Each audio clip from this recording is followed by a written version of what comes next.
Maharajas college ഒരു കോളേജല്ല, അതൊരു വികാരമാണ്. ഈ മഹാരാജാസ് കോളേജാണ് എന്നിലുള്ള ഈ നടനെ വളർത്തിയതെന്ന് പറയാതിരിക്കാൻ വയ്യ.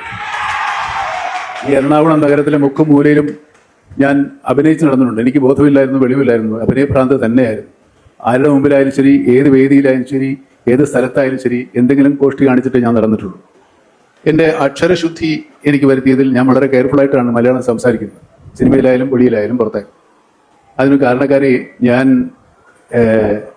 സെക്കൻഡ് ഇയർ ഡിഗ്രിക്ക് പഠിക്കുന്ന എന്നെ പഠിപ്പിച്ച് വളരെ പ്രഗത്ഭരായ അധ്യാപകരിൽ ഒരാളാണ് professor Leelavathi teacher, doctor Leelavathi. ഒരു വാക്കിൽ നിന്നാണ് ഞാൻ എൻ്റെ അക്ഷരസ്ഫുടത ആദ്യമായി ഞാൻ ശ്രദ്ധിച്ചു തുടങ്ങി. ഞാൻ എന്തോ ഒരു സാഹചര്യത്തിൽ വൈശ്രവണൻ എന്ന് പറഞ്ഞു, വൈശ്രവണൻ. ഒരു ടീച്ചർ പറഞ്ഞു ഒന്നുകൂടെ പറയാൻ പറഞ്ഞു. ഞാൻ വീണ്ടും ആവർത്തിച്ചു വൈശ്രവണൻ. വൈശ്രവണനല്ല, വൈശ്രവണൻ. ഷായാണ് ഷറായി വരുന്നത്. അതിനുശേഷം ഞാൻ വൈശ്രവണൻ, ഈ ഷാ, വിശ്രമം, ശ്രദ്ധ എന്നുപോലെയുള്ള വാക്കുകൾ ഒന്നും തെറ്റിക്കാറില്ല. ടീച്ചറെ കൂടെ ഞാൻ ഈ അവസരത്തിൽ ഓർക്കുകയാണ്.